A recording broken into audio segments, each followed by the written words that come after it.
తెలంగాణను అభివృద్ధి పదంలో నడిపించాలి అంటే ప్రవాస భారతీయులు తమ వంతు సాయం చేయాలని ముఖ్యమంత్రి రేవంత్ పిలుపునిచ్చారు. తెలంగాణలో పెట్టుబడులు పెట్టేందుకు సానుకూల వాతావరణం ఉందన్నారు.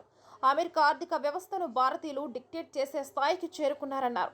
తెలంగాణలో కాంగ్రెస్ ప్రభుత్వం అధికారంలోకి వచ్చినా చేసిన పనులు, చేయబోతున్న ప్రణాళికలను ఎన్ఆర్ఐలకు వివరించారు సీఎం రేవంత్ రెడ్డి. తెలంగాణలో ప్రజల మార్పు కోరుకున్నారని గుర్తు చేశారు. అమెరికాలోని న్యూజెర్సీ రాయల్ ఆల్బర్ట్ ప్యాలెస్లో ఎన్ఆర్ఐల పారిశ్రామికవేత్తలతో సమావేశం జరిగింది.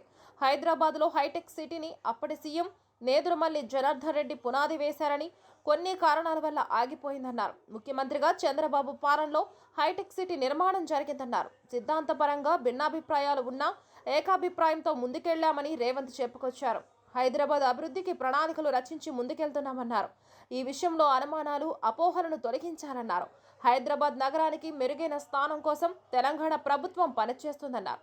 ఎన్నికల ముందు తమపై ఎంతో విషప్రచారం జరిగిందని, గిట్టని వాళ్ళందరూ అసలు కాంగ్రెస్ అధికారంలోకి రాదని అన్నారని గుర్తు చేశారు.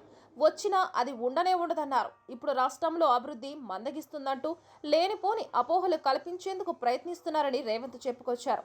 ఇప్పటికే వాళ్లకు తగిన బుద్ధి చెప్పామన్నారు. హైదరాబాద్ను భారతదేశంలోనే కాదు, ప్రపంచంలోనే అగ్రగామి నగరంగా అభివృద్ధి చేసేందుకు పోటీ పడతామని సీఎం రేవంత్ ప్రకటించారు. తెలంగాణకు ఎన్ఆర్ఐల సేవలు అందించాలని రేవంత్ కోరారు. తెలంగాణలో మెట్రో కోర్ అర్బన్తో పాటు సెమీ అర్బన్, రూరల్ కష్టాలను విభజించి పెట్టుబడులకు ప్రత్యేకమైన వ్యవస్థలను రూపొందిస్తున్నామని చెప్పారు. హైదరాబాద్, సికింద్రాబాద్, సైబరాబాద్ తరహాలో 4వ నగరంగా ఫ్యూచర్ సిటీని అభివృద్ధి చేస్తున్నట్లు చెప్పారు. ప్రపంచ స్థాయి మాస్టర్ ప్లాన్తో హైదరాబాద్ను అత్యున్నత స్థాయి నగరంగా తీర్చిదిద్దుతామని చెప్పారు. పెట్టుబడులు పెట్టేందుకు అందరూ సహకరించాలన్నారు. Save a life. Download uBlood app. uBlood for the new blood.